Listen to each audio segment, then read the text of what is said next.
Good morning, everybody, and welcome to this webinar. Just before we begin, would it be possible to do a sound check to make sure you can hear me? We've had a few problems when we tried to do this the other day, so if anyone could just sort of raise their hand then just to indicate that they can hear me, then we'll continue. Yep, brilliant, excellent. Thank you, Carol. You were first there. Okay, so my name is Barry John Graham. I'm one of NQA's ISO auditors, regional assessor. I cover both 27001 and 27701, which is the topic of conversation for today. If I recognize some names in the list there, so hello to you if I previously met you. I hope you're all doing well. And to those who have yet to meet or are scheduled to meet, hello to you also. Okay, very equal greeting to you. I hope that everybody's sort of keeping safe and keeping sane through all of this, and hopefully these webinars and other NQA events are keeping you in touch with a bit of reality while we go through. So today we're going to be examining the new 27701 Privacy Information Management System. In 2018, both Data Protection Act revisitation and the GDPR terms, with, if you're not familiar, I'll briefly explain as we go through this, were implemented and directly affected the UK industry across all sectors, and indeed GDPR specifically the EU and the wider world. And that affected where collection or processing of private data is undertaken. The relative speed at which the legislation was established and rolled out has left a lot of organisations in its wake and unable to adequately respond and be in a position where they can confidently say that the GDPR requirements have been met in every circumstance. So the development of the Privacy Information Management System will hopefully address some of the concerns surrounding this. You've likely already received an email from the marketing team, and I'm sure you've looked at that. However, just to cover just a refresh on what we're going to cover today, we'll be looking at a legislative overview, so a little look at the legislation around GDPR DPA 18, a very, very brief look at Brexit and what that could mean, why the Privacy Information Management System and the 27701 standard has been developed, what compliance to that standard will mean for you, some of the benefits, and then at the end there is a PIMs implementation guide. For this webinar, again, I've got an example of a statement of applicability, which is required to be raised within this, but as we approach that, we'll go through that then. In addition to this, you can also download for free previous ISO 27701 webinars and any blogs, and I know from conducting this webinar, we did a chat with NQA's first 27701 certified customer. Okay, and there is a lot of really useful information from the other side of the table, if you like, from the auditor, of what it's like to implement and how that has really helped that organisation come along and make sure they are compliant with data protection requirements. I am happy to answer any questions, but I would ask that we leave it to the end. So if you think of a question as we go through a slide, by all means do tap it into the questions panel. It's just we'll address those at the end. Further, there will be ample time at the end for a question and answer session, or if you prefer, my email address and NQA's contact details are contained in the last slide. So don't worry if we skip something and you want to go back and pick something up later down the line, we can certainly do that for you. Finally, just by way of reminding you, you will all receive a copy of this recording and the slide deck once the webinar is complete. As this standard and the legislation it addresses is such a large and ultimately important consideration, I have to restrict the content of the webinar to be a brief overview. So this isn't a GDPR guide. We do reference it, we do mention it. It is woven into the slide deck. However, I don't have the time or the expertise, I'm going to be honest, to give you a handrail through what GDPR is and what that means. However, I've got plenty of sources of information I've used to put this webinar together. So if you want signposting to some of that, then I'd be happy to do so. So now that we've introduced ourselves, let's go through.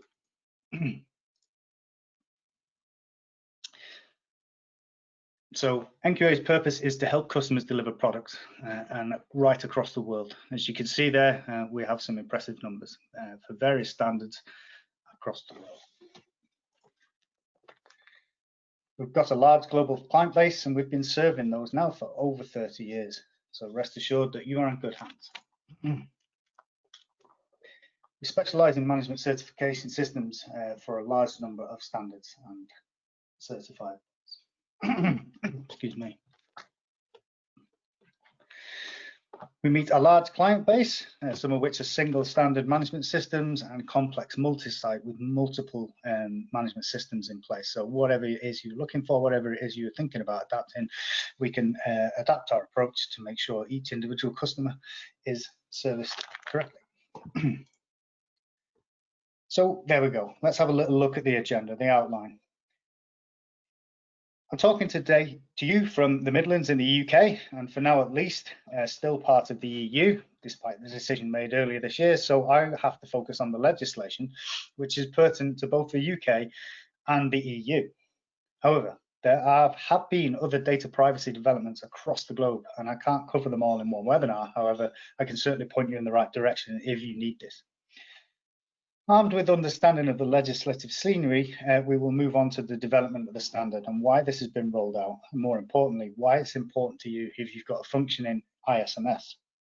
Some of the terminology we will use you might not be overly familiar with, so we'll start at that point and have a look at some of the things we're going to explore in this webinar you might not already be familiar with, okay?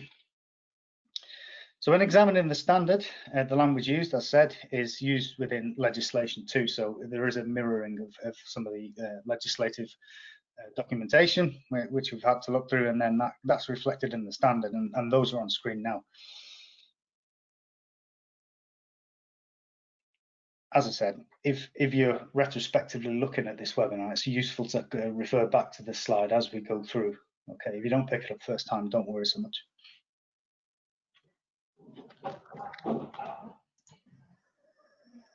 So PIMs are a system that help give individual more control over personal data. The Privacy Information Management System allows individuals to manage their PII in secure local or online and hard copy environments, and to have the choice over where it is shared. The basis of a functional PIMs is a balance between protection and privacy. Data protection meaning that keeping data safe from unauthorized access, and data privacy specifically means empowering individuals to make their own decisions about who can process that data and for what purpose it is processed.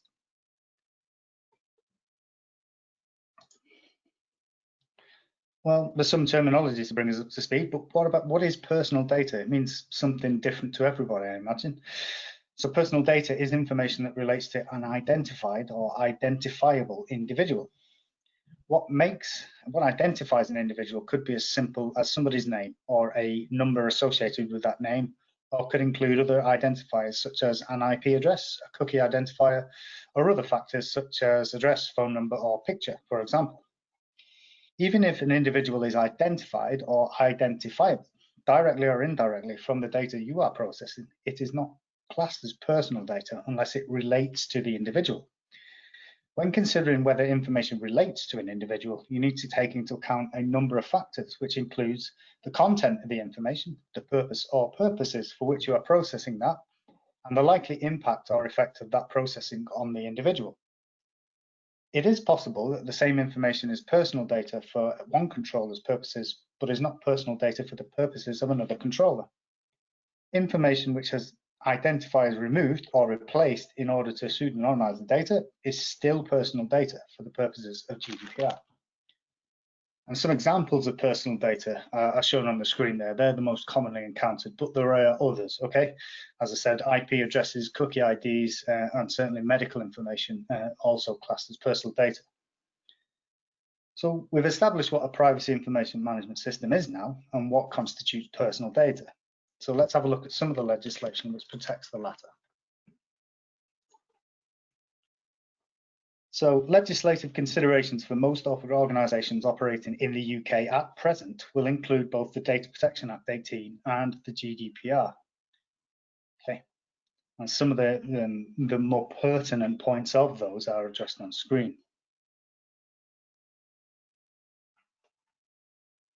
Each nation in the EU will have its own national legislation. And again, because I'm in the UK, I've addressed DPA 18. However, there are variants on the same theme, if you like, right across both the EU and the wider world. So but organisations ultimately trading in with or entities in the EU must understand GDPR. The standard has been designed not specifically with GDPR in mind, but it does address the requirements of GDPR directly. So what does Brexit mean?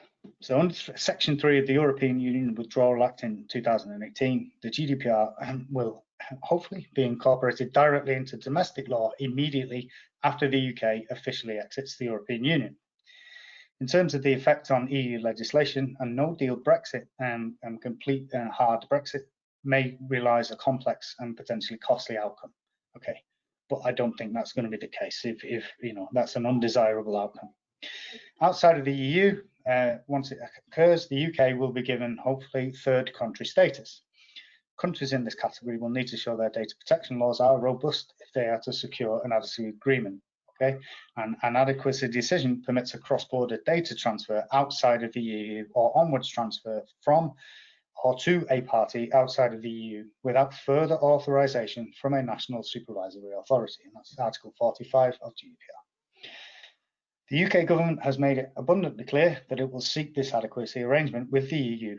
However, the process for this can only start once the UK officially leaves the EU. Therefore, until that occurs, there is a period of uncertainty which remains, and clarification is definitely sought before a confirmed decision can be made. I guess the point I'm trying to make there is that Brexit may or may not, hopefully, complicate the interaction between anyone based in the UK and, for example, the EU.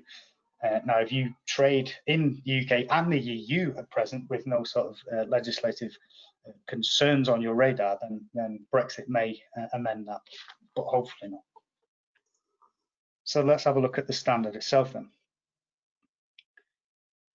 I've focused here on the EU and the UK, I keep saying that, but there are other global legislative considerations which are in effect, and they should be considered definitely if you are seeking to operate or currently operate in these areas. China has its own legislative considerations, for example, and the US likewise has a patchwork of federal and state-specific considerations which must be taken into account if you are trading or dealing with entities within these areas. So let's have a look at the standard now and some of the benefits of the implementation of the standard. So ISO IEC 27001 formally specifies an Information Security Management System, or ISMS, a suite of activities which concern with the management of information risks. The ISMS is an overarching management framework through which an organization can identify, assess and analyze and directly address those information risks. The ISMS ensures that the security arrangements are fine-tuned and keep pace with changes to threats, vulnerabilities and business impacts. And this is a really important aspect in such a dynamic field. And one of the key advantages of an ISMS with 27001 is a flexible, risk-driven approach. The new standard 27701 is designed to be a direct bolt-on enhancement, technical extension, whichever word you use, to an existing information security management system. And from this point forward in the presentation, I'm going to assume that you either have or understand a functional ISMS. Regardless of the maturity of an existing ISMS, which is aligned to 27001, there is no guarantees at present that data protection needs are adequately considered, especially since the introduction of legislation with specific requirements such as GDPR and DPA 18, which we've had a look at. Existing certificates for 27001 ensure that an organization demonstrates information security is in place. However, data protection requires that an organization take a further step. Let's take information protection, for example.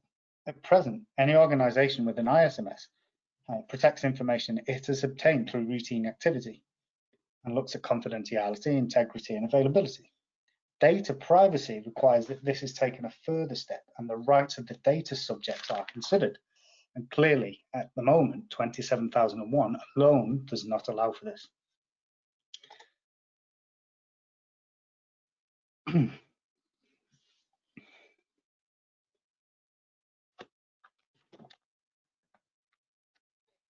So as you see there, that kind of brings it to life a little bit more. 27701 is an excellent choice for all organizations who wish to directly address data privacy requirements within their organization.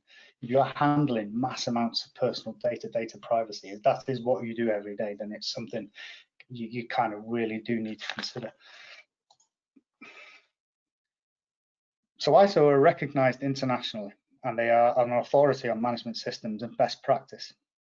ISO publications carry a great deal of weight, and certification to their management system standards through recognized certification schemes are an extremely effective way of meeting both compliance demands and proving your compliance to customers, suppliers, and third parties. While there are already some publications and standards that discuss data protection, many are not international and primarily focus on data protection requirements and good practice in very, very specific jurisdictions. Crucially, this means that ISO 27701 supports compliance with a wider international range of data privacy and data protection legislation, and this will give peace of mind to all organizations who have a global or pan-regional business concerns. ISO 27701 defines the extra requirements for an information security management system to cover privacy and the processing of PII. These are supported by additional controls that relate specifically to data protection and privacy. As a whole, this creates what the standard calls a Privacy Information Management System, or PIMs. Okay, I generated this slide, but ultimately, most people are aware, hopefully, of the pitfalls of personal data breach. Okay, there are news stories fairly much daily on organizations, big and small, who have been subject to data breach. Okay, and the costs associated with that are often quite severe and eye-watering. So I guess the information which you can see on the screen there acts as kind of a stick. You know, the implications of data privacy breach can be severe. Okay, I'm not going to name individual firms or organizations because that would be unfair. But if you use a search engine, then I'm pretty sure you've already encountered one of the organizations which has been party to these fines.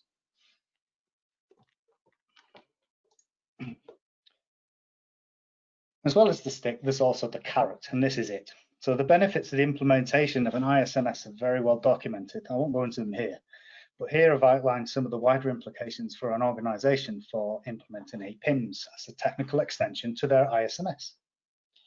So you not only comply with legislation, but there's a whole host of additional benefits, such as reducing workload, increasing trust and confidence in your management system and the way it is run, and compliance to legislation. It can also enhance existing training and awareness patterns. So whatever that looks like in individual organizations, certainly some organizations already do GDPR training to make their personnel aware, but having a management system in place can enhance that and take it to the next step and incorporate information security and data privacy into sort of one domain. And ultimately, most boardrooms really care about reducing costs. So by implementing the PIMs, the improvement strategies and the compliance required, there can be significant financial savings, not least to obviously loss of earnings from data breach, but simply reputational increase and such like. Okay, it is not yet a kind of gated requirement to look at tender opportunities, but certainly in the same way the ISMS is in some regards, this may be the next thing to come on board. So implementation, let's have a look at how you do it. Most people who are familiar with ISO will understand the plan, do, check, act cycle. And an example of this is on screen here for 27001. It incorporates the clauses which are commonly associated with all management systems. 27701 provides an additional layer to this at each stage of the cycle, and that's shown on screen now. The features will be brought to life during the next part of the presentation. Specifically, we'll have a look at where and when does the privacy information management system require additional considerations and bits of work. And again, now that we're moving into the implementation phase, both what we've covered and what we're going to cover is included in the slide that you're going to receive.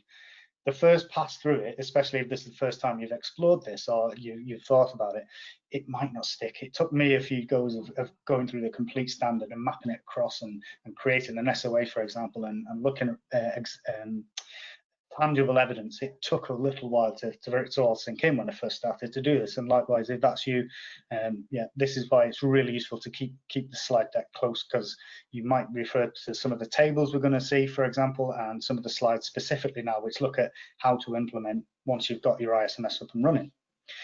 So to fully implement the privacy information management system, an organization must first have an ISMS. We've already established that. So 3 areas of the technical extension must be addressed, and those are displayed on screen now. In the new standard, clause 5 and 6 give direct extensions and requirements for enhancing ISO 27001 clauses and controls respectively.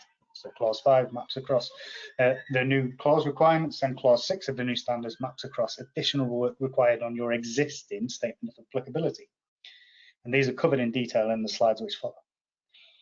Annex A and Annex B of the new standard 27701 identify new requirements which you will not have encountered before if you've got an ISMS, and these are specific to PIMs, and they are specific depending upon whether you are a controller or a processor of PII. As they are controls aligned to a standard, this requires an organization to produce a separate statement of applicability depending upon if you are a controller, a processor, or both. All organizations with a 27001 will currently have a statement of applicability with 114 controls listed. And then if you've got one, you'll know you have to indicate whether they have been implemented in the system or not. Similarly, for a privacy information management system, a statement of applicability for controllers and process should be raised with the same process followed. So is it included, is it not? And then justification accordingly. The construct of this is covered at the end of this presentation. However, conceptually, the requirement is there for you to see. Each control within the new standard must be included and justified for inclusion or exclusion accordingly. So for now, though, let's move on to the first of these points, which is clause 5, and mapping across additional work required in clause areas. So please don't get too confused with the numbers. It took me a little while to get used to this, but you can see using the table there, if you understand an ISO management system at the minute, you'll understand 4, 5, 6, 7, 8, 9, 10. Hopefully, it looks very slightly different in the new standard. So there are subclauses within that new standard. At clause 5, the subclauses map across to context, leadership, planning, etc. So there isn't direct correlation in numbers used for context, leadership, etc. So just bear with it if this is the first time through. While there are no PIMs specific requirements per se, there should be an extension to existing terms, and these are shown on the next slide. So if you look at this really, then it's only clause 4 and clause 6 of your existing management system which require additional work to be done. Clauses 5, 7, 8, 9, 10 require an extension of existing wording within policy, and we'll show you what that looks like now. So let's examine clause 5.2 from ISO 27001. Existing terms have been amended to include privacy where you've currently written information security, and ultimately that is it. So there's not a lot of work to do for most of the clause areas there. So next we'll look at specific additional requirements for clauses which do require a little bit of work. So let's pick on context. So 5.2, context of the organization. In the ISMS, you've probably already listed some of the things there, and clause 4 of 27001 covers context.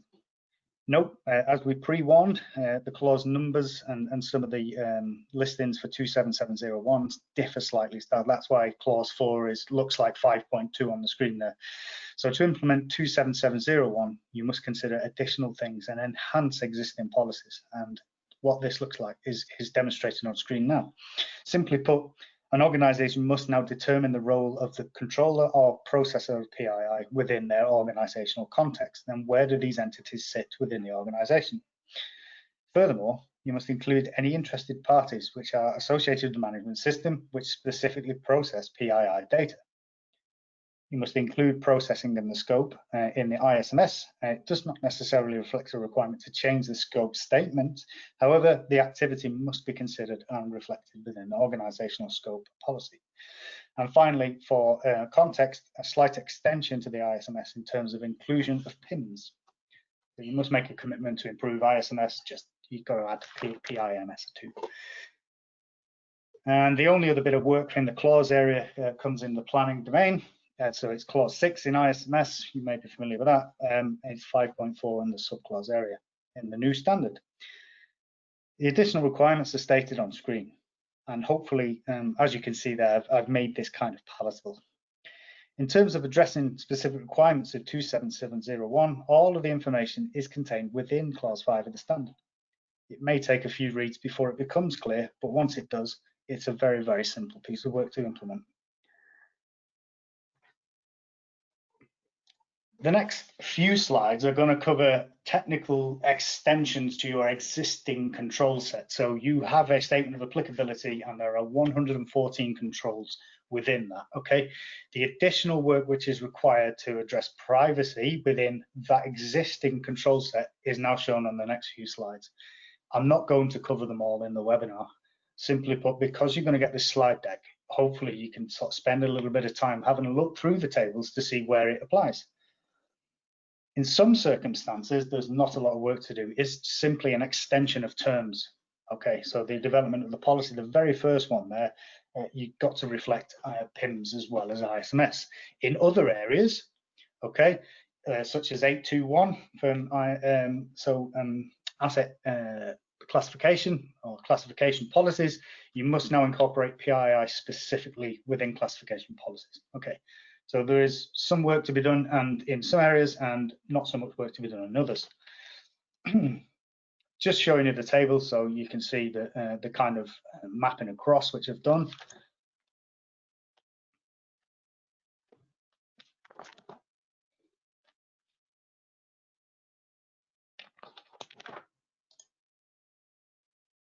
And that covers the work that's required. You may notice there are not 114 controls listed within the table I've just exposed to you. And that's simply because a lot of the controls which exist already don't need an extra piece of work to ensure 27701 implementation. It is very specifically the pieces within the table are provided which show where the work needs to be done. Clearly, how that looks is down to you. And that's it for mapping across of Annex A from controls from 27001 to the new standard. Now, although you may have heard the definitions and the names mentioned as we've been going through, for reasons of brevity, I've not gone into full detail over the roles of the controllers and processes within an organization. Simply put, it will look different regardless of where you are. The process is the same, but the number, the volume, it looks different from place to place. But here is a very quick overview of some of the roles of each. As we've previously stated, an organization must determine where they are a controller and or a processor of PII and ensure that the implementation which follows addresses these requirements for each role.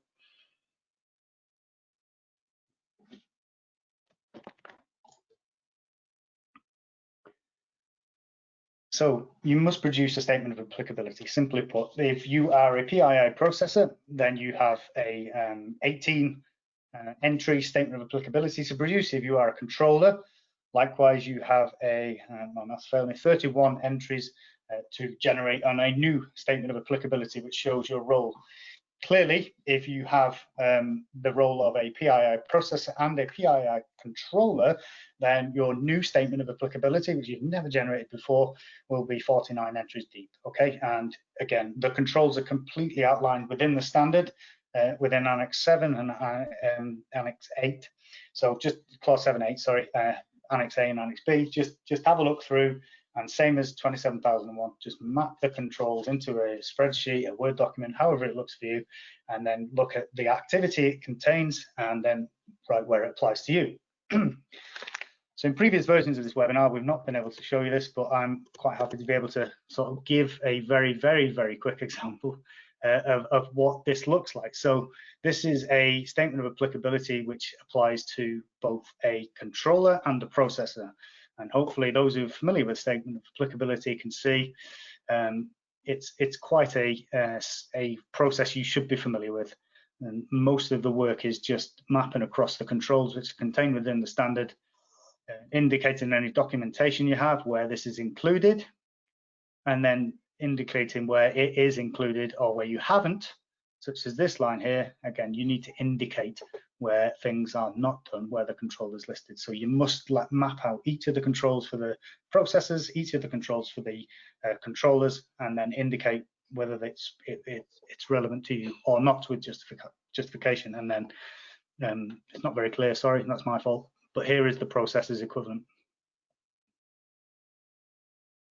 So again, indicating where it occurs and indicating where it's not applicable. And that's it. So there's 49 entries there. So the just by way of summary from the presentation we've been through, there is some work to do in terms of generating new documentation. And most of the work, though, is simply extending what you already have within your ISMS. Ultimately, very, very achievable. And hopefully, I've managed to highlight some of the pitfalls and some of the benefits. So, in terms of this presentation, that's it. Okay, so thank you very much for joining us. Like I said, this webinar and the slide deck will be disseminated to everybody who's signed up to participate once we've finished. What we'll do now is we'll stay on the line for 10 minutes or so to answer any questions you have now. But if you have questions which you don't want to raise now, then please feel free to sort of reach into NQA and ask those directly. Thanks very much for joining us. I hope to see you again soon if you have to leave us now. Otherwise, let's go into any questions which have been raised.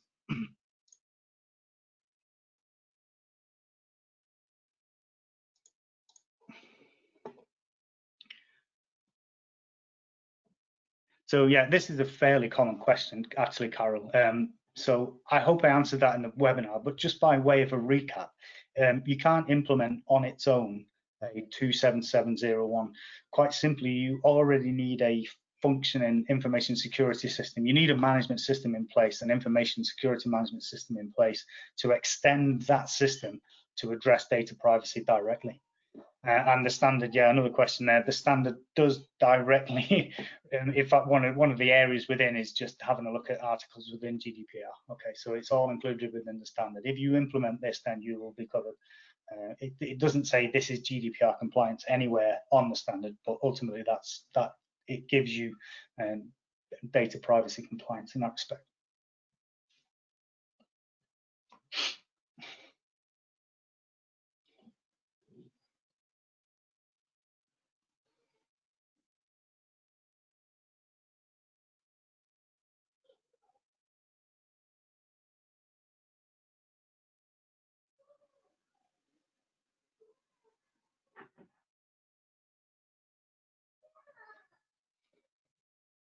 Okay. Everybody's tired of me talking. I'm only joking. No, thank you very much. Oh.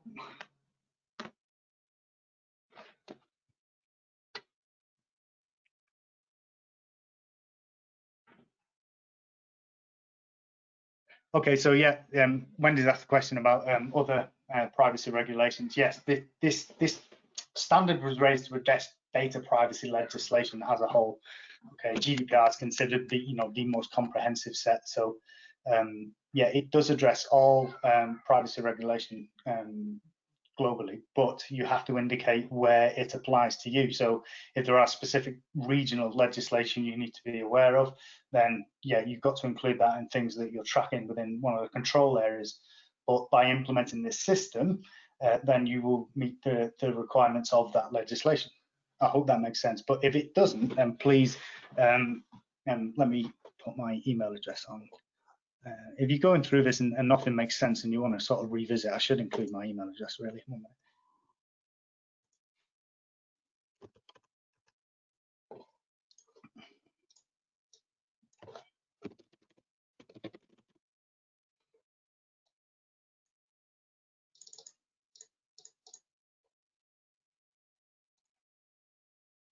So my email address is on screen there. So if you kind of need a prolonged period of understanding, or there's a couple of questions you want to sort of iron out, then please do feel free to drop me an email if there's more you wish to discuss. I'll put my email address on screen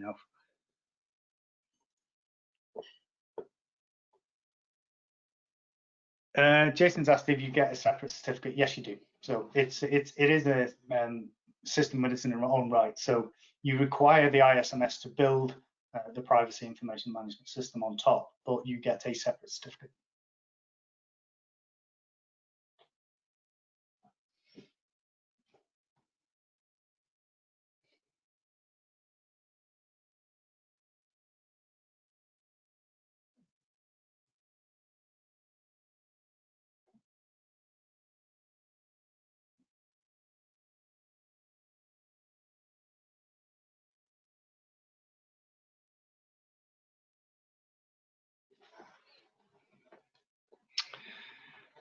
Okay, Carol, so if you go to the NQA website, and there is a tab called Resources and Videos underneath that Resources tab, then all of my previous webinars, which address 27001 and 27701, are in there.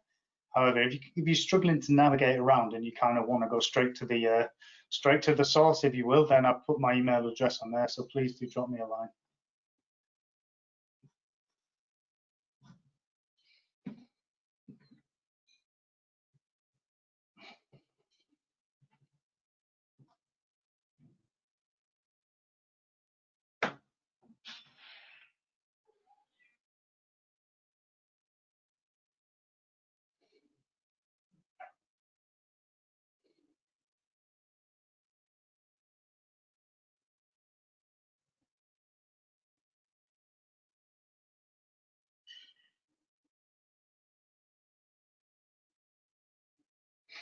Okay, guys, I think that's it in terms of questions for now. Thanks very much for joining us. Like I said, my email address is on the screen, so if there are questions you think of once you're reviewing the slide deck, or you just don't want to raise your hand in front of class, then that's fine by me. Please do drop me a line and keep in touch. Be happy to answer anything I can. Thanks very much for joining us today. Hope you have a nice rest of Thursday and a good weekend after that. We'll speak to you soon. Bye-bye.